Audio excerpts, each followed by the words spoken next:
तसं अजिबात नाहीये. मला चांगलं ठाऊके शिक्षण हे वाघिणीचं दूध आहे. तो झोपील तो कुरकुरल्याशिवाय राहणार नाही.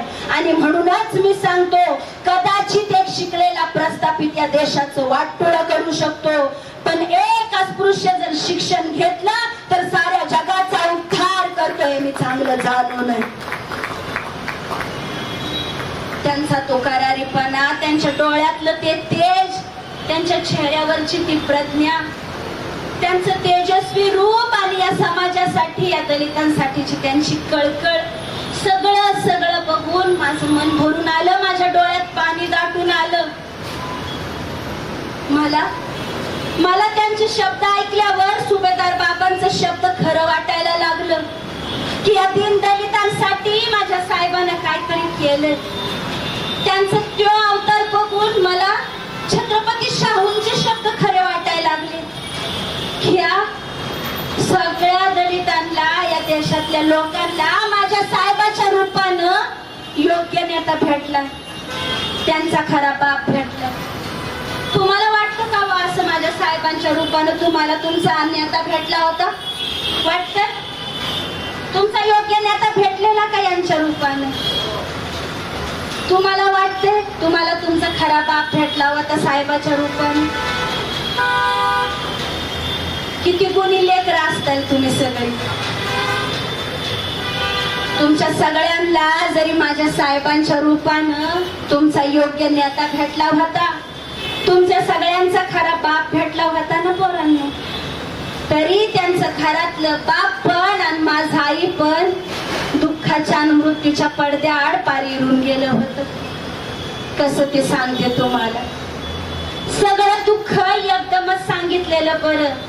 दुःखाला उगाळण्यात काही अर्थ नसतो. तुम्हाला तुमचा बाप भेटला, पण त्यांचं घरातलं बाप पण माझा आई पण आमच्या लेकरांच्या मृत्यूमुळे पार संपून गेलं. तुम्हाला आठवते मागाशी मी सांगितलं साहेब अमेरिकेला चाललेलं तेव्हा मी गरोदर होते. हाय आठवते?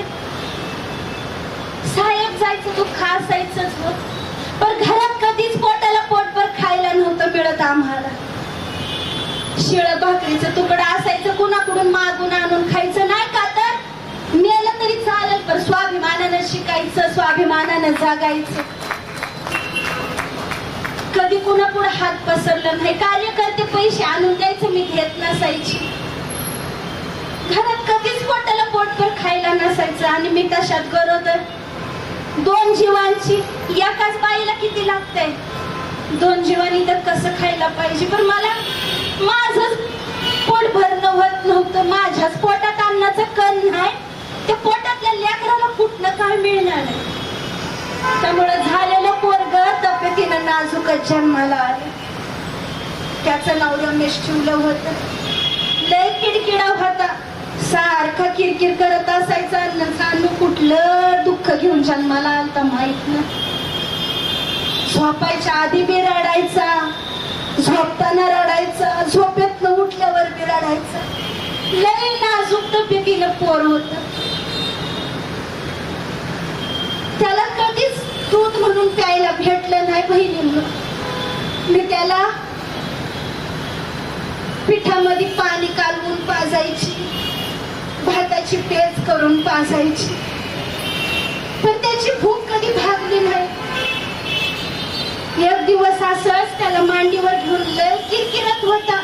बळ बळ भाताची पेज पाजली. तसाच रडत रडत झोळीत झोपवला. रमेश झोपी गेला रडत रडत.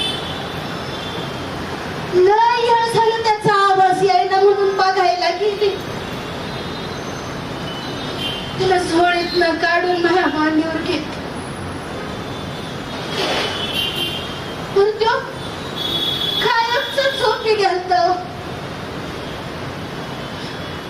त्याची मान एका बाजूला पडलेली.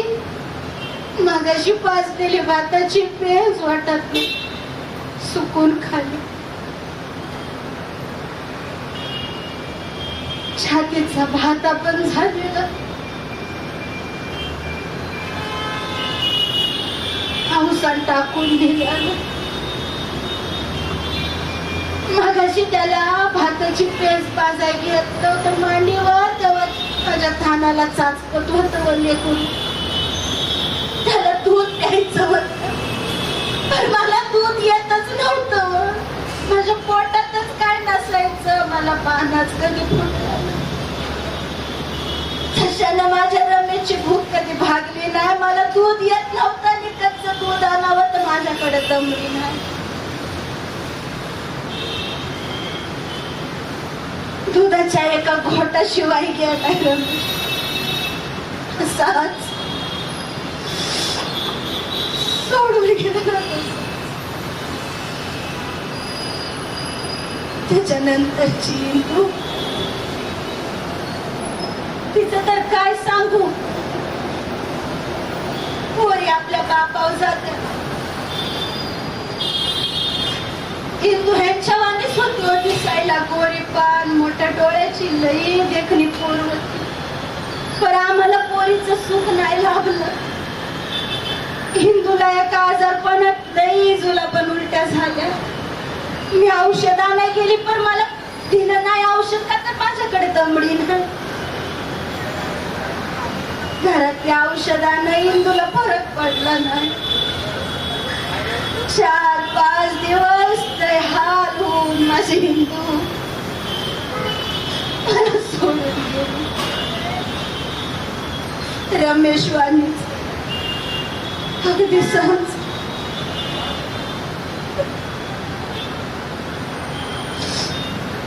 तिच्यानंतरचा गंगाधर, त्याच तर मी तुम्हाला काय सांगू. मला माझ्या पोरांची गुन्हेगार आहे, त्यांना जन्माला घालून काय पाप करते असं वाटायला लागलं. पण गंगाधर लय बारीक होता, तरी बिना नाजूक हसायचा, रडायचं नाही लेकरू. किनकिनत किनकिनत हसत माझ्याकडे बघायचा. त्याची बी भूक कधी भागली नाही, कधी पोटाला पोटभर खायला नाही. त्याच्या वेळेस मी पर्यंत पासून माईंपर्यंत सरपण आणायला जायची. एक दिवस घरात खायला काय नव्हतं. मी उडदाची एवढी एवढी डाळ होती ती भिजत घातली पाण्यात, का तर आल्यावर खाता येईल. त्याला जाताना जोजवलं झोळीमध्ये, लई गोड हसलं पोर माझ्याकडे बघून. आई म्हणून उडदाची डाळ भिजू घालून मी गेली सरपण आणाय. दुपारच्या पारी आली, लई मोठं वज घेऊन सूर्य डोक्यावर तापलेला. वज टाकलं, मला लई भूक लागलेली, पोटात आगीचा डोंब उसळलेला. जाऊन बघितलं, गंगाधर झोपला होता. त्याला जोजवलं. लई भूक लागलेली मला, उडदाची डाळ भिजली होती म्हणून बका बका तशीच खाल्ली, पाणी पिली. घर झाडून झुडून घेऊन त्याला मी घेणार होती. मला त्याचा आवाज आला, रडत होता. झाडून घेत असताना आवाज त्याचा या काय की बंद झाला, म्हणून मी झाडू टाकून बघायला गेली. आदल्या रात्री थोडंफार काय तर त्यानं खाल्लं होतं.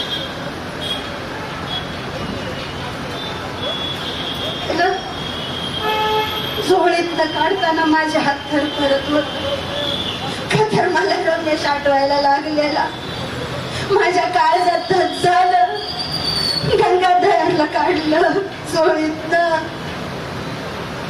गंगाधर, हे पोरा गंगाधर. गंगाधर, तू हात मारलेली घर मला. मी तुला खायला घालते. गंगाधर, डोळे माझ्याकडे फिरव गंगाधर. त्याच या कास बाजूला गेलेलं डोळं मला भ्या घालायला लागलं. मला अजून सुद्धा त्याचं सताड खोपीत गेलेलं उघडं डोळं अजून ती भ्या घालतात.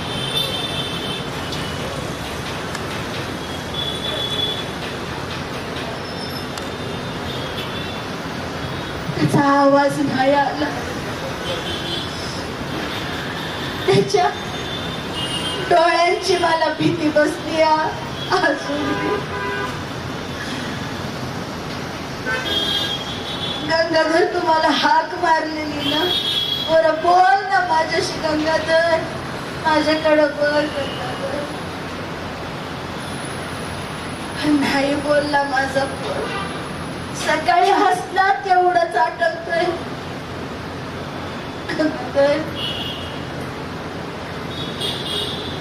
त्याच्या पडगाड्या निव्वळ मोजून घ्याव्या अशा दिसत होत्या. पाठीला चिकटलेलं त्याचं पोट त्याच्या उपासमारीची आमच्या गळीची दशा दाखवत होत.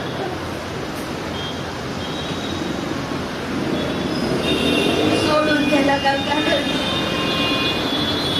रमेश गेला त्याच्या एका घोटाळीनं. हिंदू आमची औषध पाणी मिळालं नाही म्हणून आणि माझा गंगाधर खूप ह्या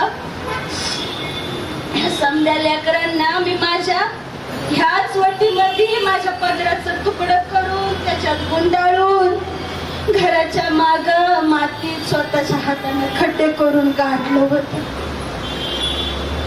ह्याच माझ्या हाताने मला जणू काही लहानपणापासून मृत्यू बघायची सवय लागली होती. आई बाप मेले तेव्हापासून नुसतं साऱ्यांचं दुःख, साऱ्यांची हळहळ खळखळ. जणू काय मी मृत्यू पाहायला जन्माला आली होती.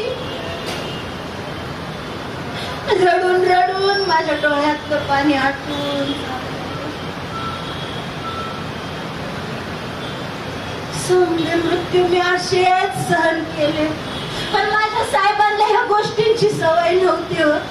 त्यांना ही सवय नव्हती कुठलं दुःख असं अंगावर आलेलं बघायची. मृत्यू झाले गंगाधर नंतर माझ्या राजरतनवर साहेबांचा लय जीव होता.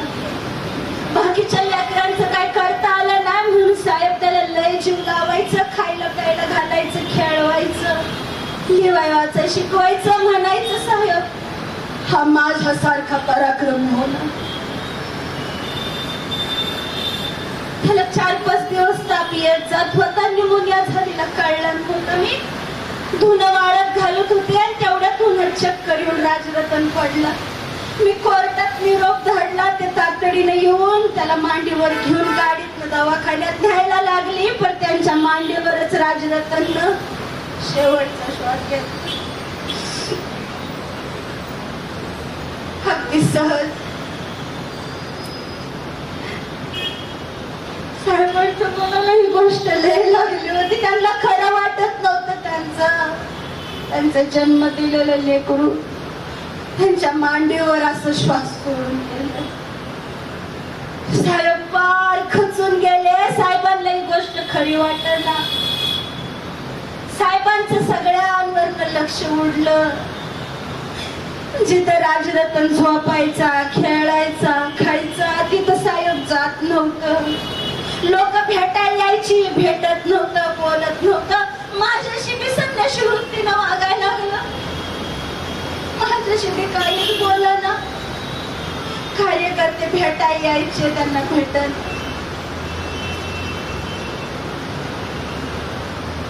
एक दिवस काही लोक भेटायला आली आणि म्हटली मला, आई साहेब हे असं चाललं तर चळवळ पुढे कशी जाणार, आम्हाला साहेबांची गरज आहे. आई साहेब साहेबांना बाहेर यायला सांगा, आमच्याशी बोलायला सांगा. तुम्ही काहीतरी समजवा त्यांना. माझ्या मातृत्वाचा बुरुज ढासळत असताना मी ठरवलं साहेबांशी बोलायचं. डोळं पुसला आणि त्यांच्याशी बोलायला गेली. आजपर्यंत त्यांनी जे मला शिकवलं होतं, जे त्यांनी बाबांनी मला सांगितलं होतं, ते त्यांना ऐकवायची वेळ आली. मी भेटली त्यांना, म्हटलं, मन घट्ट करून बोलले, साहेब साहेब तुम्हीच म्हणता ना दुःख करायला इथं कुणाला येळ नाही. जीवन नश्वर आहे म्हणताना साहेब तुम्ही, जन्माला आलेला मरणारे म्हणताना तुम्ही साहेब, मग तुम्ही का दुःख करत बसलेत साहेब. साहेब तुम्ही जे मला सांगितलं ते आज मी तुम्हाला सांगते. साहेब ह्या दुःखातनं बाहेर पडा. जीवन नश्वर आहे साहेब. दुःख करायला इथं कुणाला येळ नाही. साहेब साहेब तुम्ही या दुःखातून बाहेर पडा. आणि ज्या बोटानं मला कुंकू लावलं साहेब, तेच बोट या दीन दलितांना दिशा दाखवणारं ठरावं आणि त्यांच्या कामी यावं साहेब. यातच रामजी बाबांचं स्वप्न आहे आणि या समाजाचं भलं आहे साहेब.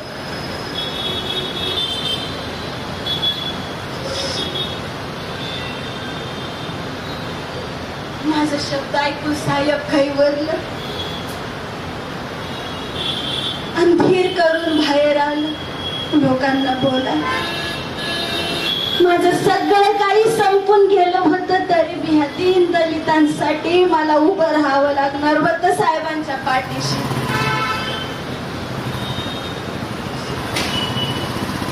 माझं शब्द ऐकून साहेब घाईवरलं, रडत मला म्हणलं, रामू रामू कसं सहन करतेस तू? इतकं सगळं कुठून येते तुला ताकद?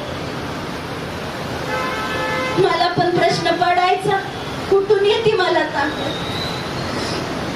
साहेब ना मला बाहेर गेल्यावर पत्र लिहायची.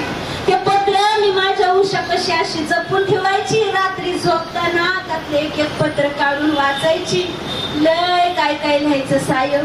त्यातलंच एक पत्र होतं, त्यात त्यांनी समजा लिहिलं होतं, आमच्या मुलांचा मृत्यू, पोटीचा प्रवास, माझ्याशिवाय त्यांचं झालेलं हाल, त्यांच्याशिवाय माझं झालेलं हाल, काळाराम मंदिराचा सत्याग्रह, सगळं सगळं. उपाशी पोटी राहताना कोरडं पाव पाण्यात बुडवून खाल्लेलं, वाचत बसलेलं, आजारी पडलेलं समजा लिहिलं होतं. आणि हे सगळं लिहून त्यांनी म्हणलं होतं, रामू सूर्याचा धर्म प्रकाश देण्याचा असतो, झाडाचा धर्म सावली द्यायचा. तू सावलीचं काम करतेस रामू, तू सावलीचं काम करतेस.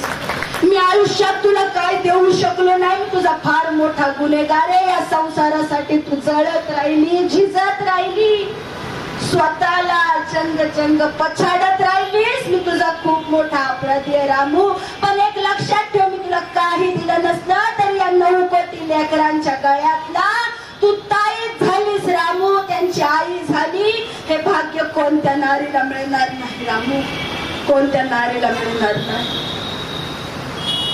हे सगळं वाचलं का मुठभर का व्हायना मांस माझ्या अंगावर वाढायचंच बघा. मला लय अभिमान वाटायचा. साहेबांनी नंतर मला एकदा विचारलेलं, रामू मी तुला काय घेऊन देऊ? मला काय सांगताच यायचं नाही तेव्हा. मी म्हंटले येळ आलं की सांगन साहेब. साहेब लंडन वरनं येणार होती ना तेव्हाचा हा प्रसंग आहे. साहेबांच्या स्वागताला लई जनता समज जमलेली आणि जणू काही सण उत्सव असल्यासारखा साजरा करायचं ठरलेलं. ह्यांचं बंधू बाळाराम त्यांनी बी घरच्यांनी सर्वांनी नवीन कपडे घ्यावं म्हणून पैसे दिलं. साहेब यायचा दिवस उजाडला, सारी जनता सागर तीरावर जमली. पण मी कशी जाणार आणि कुणाला सांगणार? माझं लुगडं तर फाटलेलं, 2 रंगांचं, 2 वेगवेगळ्या तुकड्यांनी शिवलेलं. बॅरिस्टरची बायको अशी गेली तर लोक नावं ठेवतात. मग मला आठवलं, कोल्हापूरच्या शाहूराजांनी साहेबांना सत्कारात जरीचा फेटा दिला होता. मी जुन्या पेटीत ठेवलेला तोच फेटा काढला आणि लुगड्यासारखा नेसला. पण माई फेटा तो फेटाच, लुगड्याची सर त्याला कशी येणार? समुद्रात मासेमारी करणाऱ्या कोळीन बायकांना तुम्हाला गुडघ्या पस्तुरच आला. माझीच मला लाज वाटली, पण माझ्या साहेबांच्या स्वागताला तशीच गेली. लांब उभं राहून लपून समज बघत होती. त्यांची बी नजर मला शोधण्यासाठी फिरफिरत होती. त्यांच्या गळ्यात फुलांच्या असंख्य माळा पडताना मी बघितल्या. सारा आसवंत त्यांच्या नावानं जय जयकारानं दुमदुमला होता. इतक्या वेळ न राहून मी मोठ्यानं हाक मारली, साहेब, आणि धावत जाऊन त्यांचं पाय धरलं. माझ्या डोळ्यातल्या पाण्यानं त्यांच्या पायातली बुट धुवून निघाली. घरला आल्यावर त्यांनी मला विचारलं, रामू घरातील सर्वांच्या अंगावर नवीन कपडे असताना तू पटका का नेसलास? बाळारामने तुला पैसे नाही दिले? त्यांनी मला पैसे दिले होते साहेब, पण काय रामू, का नाही घेतलंस लुगडं? का पटका का नेसलास? ते एवढं बोलस्तवर मी जुन्या पेटीत ठेवलेली नवी धोतर जोडी काढली आणि साहेबांच्या हातात दिली आणि म्हटलं, साहेब मला दिलेल्या पैशातनं मी तुमच्यासाठी धोतर जोडी घेतली. बॅरिस्टर साहेब तुम्ही किती दिवस फाटक्या गोदडीवर झोपणार म्हणून ही गादी तुम्हाला आणि जेवाय बसायला मी पाठ घेतलाय साहेब. जेवढं त्या पैशात ना आलं मी तुमच्यासाठी घेतलं साहेब. मला माझ्यासाठी काही नव्हतं. माझी सगळी सुख तुमच्यात आहे. तुम्हाला असं मोठं झालेलं बघितलं की मला लय समाधान वाटतं साहेब. मला माझं शब्द ऐकून ते घाईवरलं, रडलं. मला म्हणलं, कसं रामू आता आपण सगळं नीट करू. मला सांग तुला काय पाहिजे मी घेऊन देतो रामू तुला. मी म्हंटल, लय नग काय साहेब, मला 4 सोन्याच्या बांगड्या करा जमलं तर. आणि थोड्या दिवसांनी त्यांनी केल्या बी. आणि त्या दिवशी मी त्या बांगड्या घालून साऱ्या चाळीत चांगली साडी गळ्यात डोरलं घालून मिरवून आली. त्याच बायकांना दाखवायला ज्या नावं ठेवत होत्या. पण मला समाधान काय असं भेटलंच नाही. मी म्हंटल, बाबा तुमच्याकडे बी तेच सोनं माझ्याकडे बी आहे. मी आता साडी घातली, तुम्ही पण घातली असेलच चांगली. पण मला त्या सोन्याचं काय अप्रूपच वाटत ना. मला उलट माझीच लाज वाटायला लागली. ही काय करून घेतलं मी, काय त्या लोकांना दाखवलं, काय असं मला मिळणार आहे बायकांना दाखवलं. मला काय समाधान भेटलंच नाही. मग मला डोक्यात प्रकाश पडला, या सोन्या नाण्याचं कपड्या लत्त्याचं मला काहीच वाटत नव्हतं. कारण याच्यापेक्षा मोठा हा कोहिनूर हिरा माझ्याकडे होता. मग मला कशाला त्या सोन्या नाण्याचं काय पडलं. मला कशातच काय वाटायचं नाही. ह्याच बांगड्यांचा एक किस्सा आहे. त्यांचं मित्र होतं वराळे गुरुजी म्हणून. ते धारवाडला गोरगरीब लेकरांसाठी वसतिगृह चालवायचं. आणि माझी तब्येत खराब होती. मग जरा हवा पालटासाठी डॉक्टरांनी बाहेर सांगितलं होतं पाठवायला. वराळ्यांच्या बायको संग माझं चांगलं जमायचं. मला ह्यांनी हवा पालटासाठी धारवाडला पाठवलेलं. आणि तिकडे गेली तेव्हा त्या हॉस्टेल मधली पोरं सगळ्यांसंग माझं चांगलं जमायचं. मला की समाधान वाटायचं लेकरा बाळांना खेळताना बघून. 2-4 दिवस पोरांचा आवाजच यायना. म्हणून मी वराळ्यांना विचारायला गेली तर वराळे म्हणतात, कसं आणि साहेब मागची शाळेची ग्रँट अजून आली नाही. किराणा संपला सगळा हॉस्टेलचा. आणि किराणा देत नाही कारण त्याची मागची उधारी बाकी आहे. पोरांना त्यामुळं खायला मिळालं नाही आणि म्हणून त्यांच्या अंगात त्राण नाही. माझ्या काळजात धस झालं. म्हणलं पोरांना खायला नाही भेटलं. अहो भूक नेमकी असती कशी. आणि भूकामुळं मेलेली लेकरं माझ्या डोळ्यांसमोर यायला लागली. मला त्या पोरांमध्ये माझा रमेश गंगाधर हिंदू दिसायला लागलं. मला भ्या वाटलं. मी हातातल्या सोन्याच्या बांगड्या काढून वराळ्यांना दिला आणि म्हणलं, ही बांगड्या घ्या, काय मोडायचंय ते मोडा, सामान आणा त्या पैशातनं पहिलं. वराळ्यांनी नाही होय करत बांगड्या घेतल्या, त्या मोडल्या. आणि त्यामधनं जी काय पैसा आलं त्यातनं त्या दिवशी सगळ्या हॉस्टेलचं सामान घेऊन आणलं. पीठ, किराणा, राशन, भाजी, तेल, मीठ, तांदूळ, डाळी सगळं घेऊन आले. त्या दिवशी मी माझ्या हातानं त्या लेकरांसाठी स्वयंपाक बनवला. माझ्या हातानं त्या पोरांना खाऊ पिऊ घातला. त्या पोरांच्या चेहऱ्यावरचा आनंद बघून मला माझी इंदू त्यांच्यामध्ये जीवन झाल्यासारखी वाटायला लागली. माझा रमेश, माझा गंगाधर, माझा राजरत्न त्या पोरांमध्ये मला जीवन झाल्यासारखं वाटायला लागलं. लय अभिमान वाटला मला, लय समाधान वाटलं. तेव्हापासनं लोक मला आई, रमाई, मासाहेब काय काय काय काय म्हणायला लागले. आमच्या आयुष्यात सगळे समजे प्रसंग असे जीव कडवटून टाकणार आहेत बघा. काही बी तुम्हाला चांगलं वाटेल, हसायला भेटेल असं नाही. जी घडलंच नाही ती सांगू कसं, हाय की नाही. पण आता तुम्हाला सांगते, तुम्हाला खरं ऐकायचंय का बरं ऐकायचंय? बरं, खरं. कारण आहे बघा, बरं तुम्हाला बरं वाटेल असं बोलले तर तुम्ही बरं नाही होणार, तुम्ही आजारी पडतात. आणि माझी लेकरं आजारी पाडून मला चालणार नाही. त्यापेक्षा मी खरं बोलू ना. खऱ्या बापाची लेकरं ना तुम्ही. मग आईनं बी खरं बोललं पाहिजे. काय व्हायचं, तुम्ही जसे लाबाड आहे का नाही तशीच मी पण लाबाड होते. हा, रमाई सांगती म्हणून राग नाही मानायचा. तुम्ही लाबाडी करता, मी पण लाबाडी करायची कशी सांगते. तुमच्या घरात बाहेरच्या तर ती जी काही खोली असते तिच्यामध्ये कोण असतंय व बुद्ध, हे बाबासाहेब, ही ती त्यांची फोटो, आणि आतल्या घरात हा व तुमचं तुम्हीच सांगताय. हा मी बी अशीच लाबाड होती. यांना चोरून देव पुजायची, देव लपवून ठेवायची, कारण ना तेव्हा माझ्या डोसक्यात प्रकाश पडायचा नाही. मी यांना चोरून देव पुजायचे, वेगवेगळे उपवास करायचे. का तर माझ्या साहेबांचं आयुष्य लांबावं, त्यांना कुणी इजा पोचू नये, मारू नये. का तर ते महाडच्या चौदार तळ्याच्या सत्याग्रही त्यांच्या डोसक्यावर, अंगावर लई दगड फेकून मारली होती लोकांनी, पण त्यांना वाचवायला कोणताच देव आला नव्हता. कार्यकर्त्यांनी समधी दगड स्वतःच्या अंगावर झेलली होती, आणि मी मात्र काय करत होती, मी त्या देवांना साकडं घालत होती ज्यांच्याशी ह्यांचंच वाकडं होतं. मग कुठला देव ऐकणार आहे? एक भी ऐकत नसन.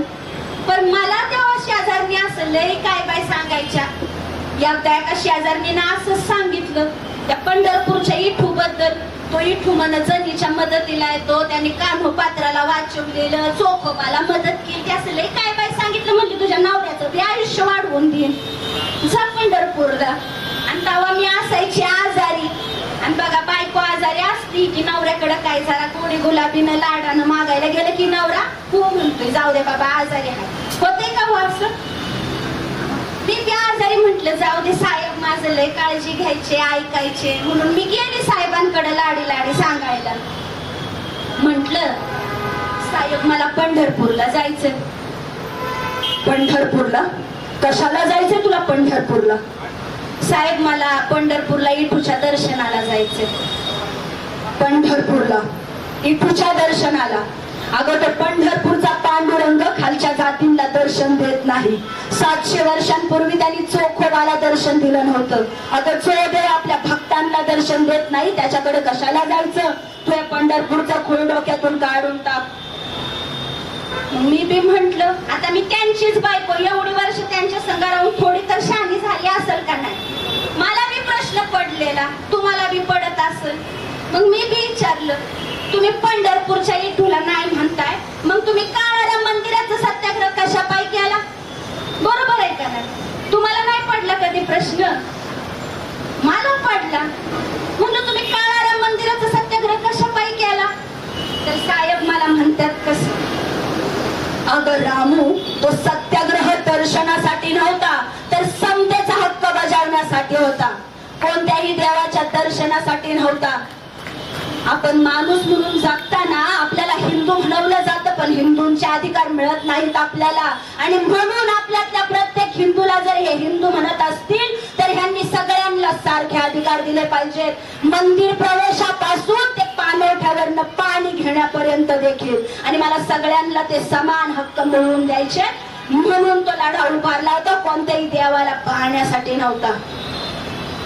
मी म्हंटल तरी पण अवसान आणून की काय का असं ना साहेब, पण मला एकदा तरी पंढरपूरला जाऊ द्या, मी लांब उभं राहून विठूचं दर्शन घेते. नाही नाही नाही, तू पंढरपूरचं खूळ डोक्यातून काढून टाक. मी तुला शेवटचं सांगतो, ते पडवे पुजारी आपल्याला दर्शन घेऊ देत नाही. तू पंढरपूरला जायचं खूळ काढून टाक. साहेब रागवलं, तसं मी रडायला लागली. मला रडताना बघून समजावणीच्या सुरात साहेब म्हणतात कसं?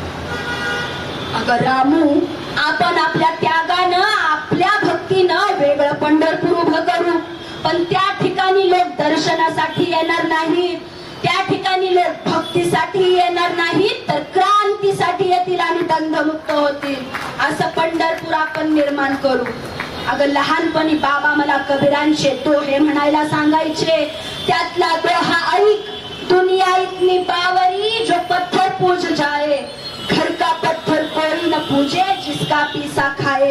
अगं ही नराधम दगडाला शेंदूर फसून देव म्हणून पुजतात, पण घरात जे दगडी जात असतं त्याच्यात धान्य जातं, त्याचं पीठ बनतं, त्या पिठाची भाकर बनते, ती भाकर आपली भूक भागवते. त्या दगडी जात्याला ही नराधम पुजत नाही. हा किती दृष्टपणा रामू. आता अजिबात हे सहन करायचं नाही. आता आपण सांगितल्याप्रमाणे कबीरांच्या दोह्यांप्रमाणे माणसांमध्ये देव शोधायचा, माणसांच्याच हक्कासाठी लढायचं.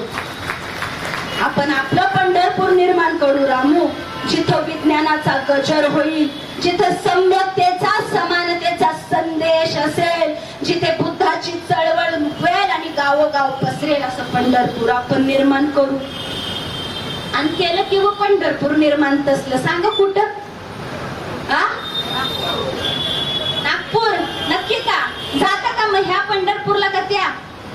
नाहीतर जा घ्या पाय तोडून, बघा कुठला पावतोय. माझ्या तर डोसक्यात प्रकाश पाडायचाच नाही ह्या सगळ्यांमुळं. एक एक एक एक करत 30 मास करत 30 चाललेलं. पंढरपूरचं खूळ ह्या सगळ्यामुळं माझ्या डोसक्यातनं गेलं ते कायमच. तुम्ही बी बहिणींनो भावांनो तुमच्या घरातला तो देवारा आणि ती डोसक्यावरची परडी फेकून द्या. या 33 कोटी दगडांनीच आपलं वाटोळं केलंय. एक बी कामाला येत नाही. उलट कोणत्या दगडामुळे आपलं डोसकं फुटतंय आपल्याला काय कळत नाही. सामन्यांची डोकी लाल पण कोणी फोडलाय माहिती नाही. तुम्ही बी ते फुळ तुमच्या डोसक्यातनं काढून टाका. माझ्या नाही गेलं तर आता सांगते का, तर तुम्ही हुशार आहे, हुशार बापाची हुशार पोर. तर असेच सगळे प्रसंग आमच्या आयुष्यातले आहेत, सगळे असेच जीवाला भार देणार. पंढरपूरच्या प्रसंगानंतर मी हळूहळू ठचायला लागली होती. ह्यांचं बाहेरचं जाणं वाढलेलंच होतं. लोकांना भाषण द्यायला जा, आंदोलन करायला जा, कुणाला न्याय मिळवून देण्यासाठी लांब लांबच्या जिल्ह्यांना जा, गावीत जा, असं चालूच असायचं. राजगृहाचं बांधकाम चालू केलं होतं.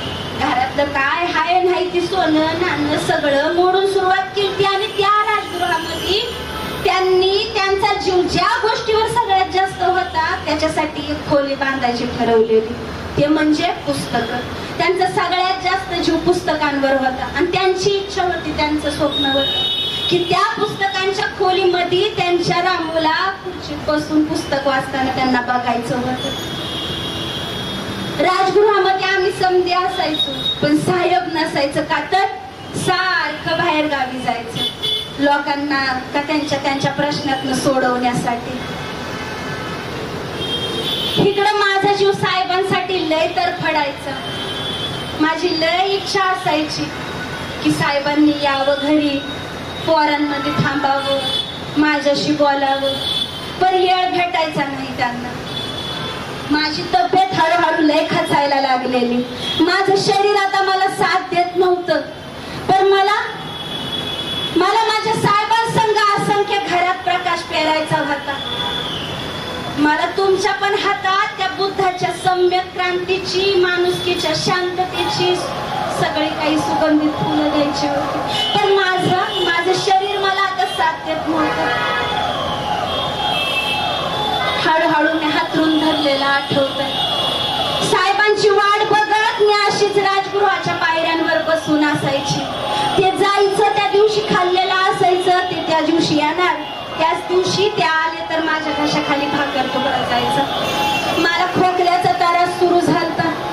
जणू काय आई बापाच्या पोटाला जन्माला आल्यानंतर आयुष्यभर जे काय भोगलं सोसलं ते आजार मी बी माझ्या पाठीची लावून घालून आली होती.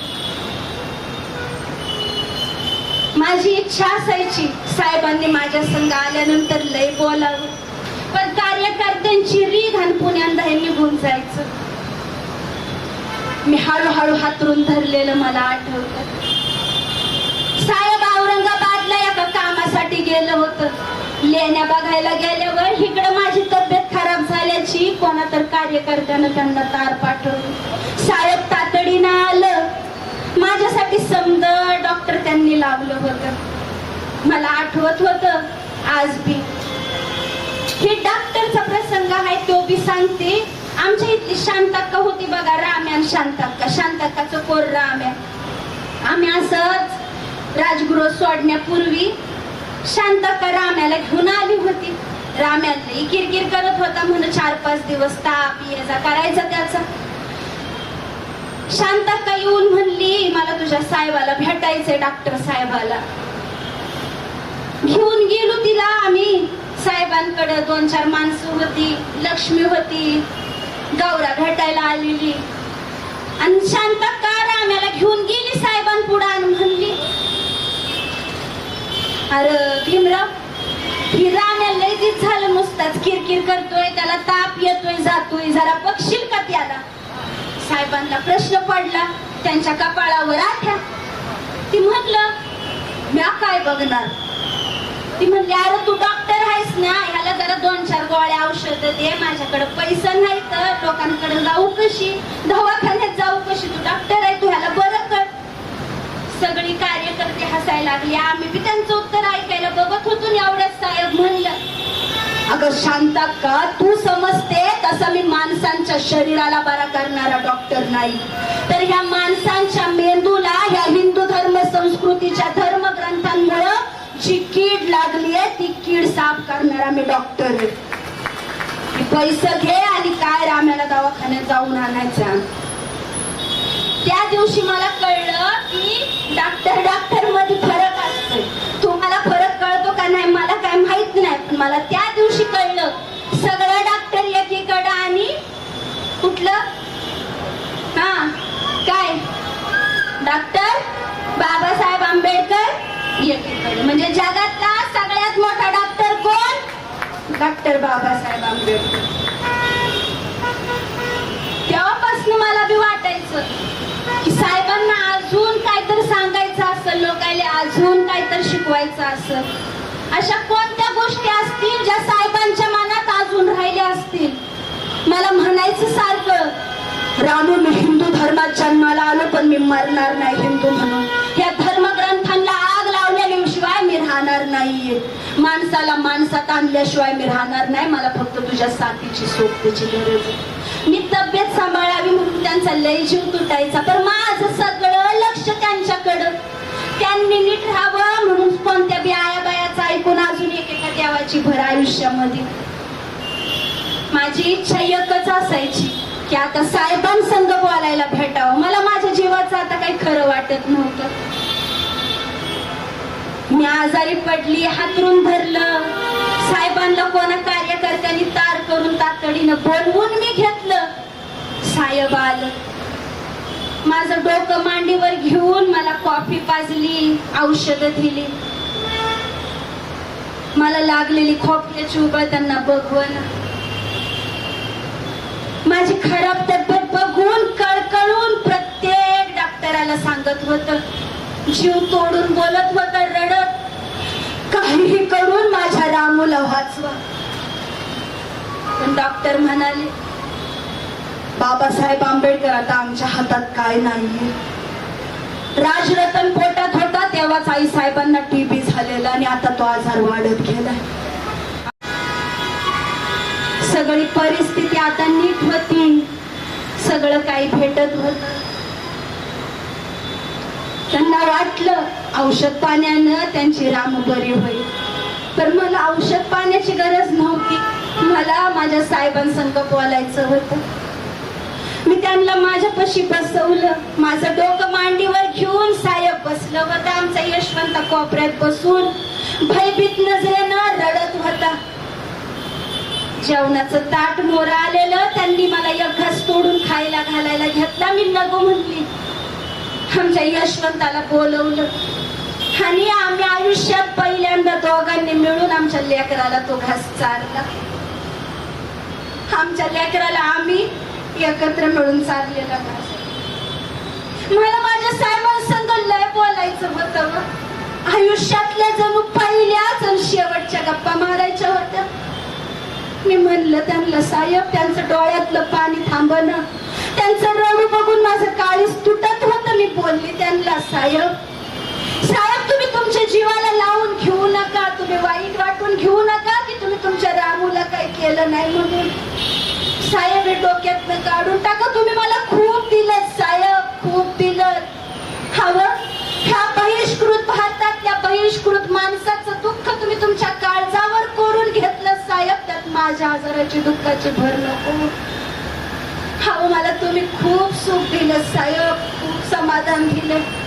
हा तुम्हाला वाटतं तुम्ही मला काही केलं नाही, पण साहेब हे दुःखाचे अलंकार घालून मिरवताना दुःखाचे अलंकार घालून मिरवताना मी भीमराव रामजी आंबेडकर, बॅरिस्टर,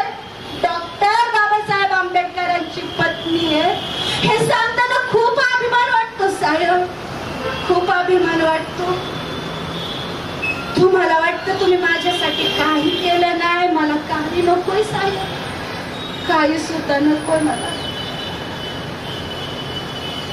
तुमच्यासाठी थोडासा त्रास भोगला, थोडासा त्रास सोसला, त्याचा मला अभिमान वाटतो साहेब. हे दुःखाचे अलंकार घालून मिरवताना मी तुमची पत्नी होते हे सांगताना मला गौरव वाटतो साहेब. तुम्ही तुम्हाला त्रास करून घेऊ नका साहेब, रडू नका. हवं तुम्ही मला ते दिलंय सुख जे भारतातल्या कोणत्या नारीला भेटणार नाही साहेब. हवं साहेब तुम्ही मला या 9 कोटी दलितांची माता बनवलं, भाग्य दिलं हे एवढं मोठं, ते कुणाला भेटणार आहे साहेब. मला आता काही नको साहेब. माझी एकच इच्छा आहे, भरल्या कपाळानं जायला मिळावं. मी असं म्हटलं का माझ्या पोटांवर हात ठेवून म्हणायचे, रामू रामू भरल्या घरात असं बोलू नकोस, प्रकाशाची दारं तुझी वाट पाहत असताना तू विजण्याची भाषा बोलतेस. नाही रामू नाही, मी तुला जाऊन देणार नाही, मला तुझी गरज आहे. रामू मला सोडून जाऊ नकोस. का रामू सोडून जातेस? का आयुष्यभर तुला सुख मिळालं नाही म्हणून? तुझ्या पोटचे गोळे अति दलितांसाठी मातीत गेले म्हणून? का आयुष्यभर तुला उपाशी पोटी राहायला लागलं म्हणून? रामू मी तुझा खूप मोठा अपराधी आहे, मला माफ कर, पण मला सोडून जाऊ नको रामू, मला तुझी गरज आहे रामू, मला सोडून जाऊ नकोस रामू. अगं तुझ्या पदराच्या ताकदीवर मी ठाम उभा होतो म्हणून भिवाचा भीमराव, भीमरावाचा बॅरिस्टर डॉक्टर बाबासाहेब आंबेडकर झालो ग. संसाराच्या विस्तवात कितीदा तर स्वतःला जाळून घेतलंस आणि आता एकटीच प्रवासाला निघालीस. रामू मी तुला जाऊन देणार नाही, रामू मी तुला जाऊन देणार नाही. माझ्याशी मला तुझी गरज आहे रामू. त्यांच्या डोळ्यातली आसू टीप टीप माझ्या चेहऱ्यावर गळत होती. मला आता शेवटच्या गरम पाण्याच्या आंघोळीची गरज नव्हती हो. मला गरज नव्हती. माझ्या साहेबांच्या डोळ्यातल्या पाण्यानं मी आनंदाने नाहत होती, आनंदाने. आमचा यशवंता घाबरून बघत होता. मला माझ्या साहेबांसंग बोलायचं होतं, त्याच्याबद्दल मी बोलायचा प्रयत्न केला, पण माझी वाचा गेली, माझी जीभ लुळी पडली, माझ्या घशातनं आवाज यायला, लय जोरात खोकल्याची उबळ आली. मला आवाज निघाला, पण माझं मन साहेबांना सांगत होतं, माझं मन त्यांच्याशी बोलत होतं, साहेब साहेब तुम्ही मला खूप दिलात, मला आता काही नको. तुमच्यासाठी उलट कुठं करताना मी कमी पडले असेल तर मला माफ करा, तुमच्या रामूला माफ करा साहेब. साहेब मला कसलंच दुःख नाही, पण साहेब ह्या यशवंताला सांभाळा, आपल्या पोटचं तेवढाच एक गोळा राहिलाय साहेब, बाकीची समधी लेकरं मी माझ्या हाताने मातीत गाडले साहेब. माझ्या यशवंताला येणं त्याची आई व्हा साहेब, माझ्या पोटचं तेवढाच एक गोळा राहिलाय साहेब, बाकी मला काय नको, मला काही नको साहेब. मला माझ्या साहेबांसंग बोलायचं होतं, पण माझी वाचा साहेब धाय मोकलून रडत होत. मला सोडून जाऊ नकोस म्हणत होत. सिंहासारखा गरजणारा मर्दांचा मर्द, साऱ्या युगांच्या भेगा बुजवणारा, युगाच्याही पाठीत लाथ मारणारा युगंधर मी रडताना पाहत होते. मी तुमच्या बॅरिस्टरला, तुमच्या हात नको. मी माझ्या साहेबांना रडताना पाहत होते व माझ्या साहेबांना म्हटलं मला थोडासा हात पुढं करून त्याचे डोळे पुसावे. हात सुद्धा पुढे गेला पर तो पिकल्या पानावाने गळून पडला आणि मनात शेवटची हाक आली, शेवटची साथ. साहेब साहेब माझं साहेब माझं साहेब माझं साहेब.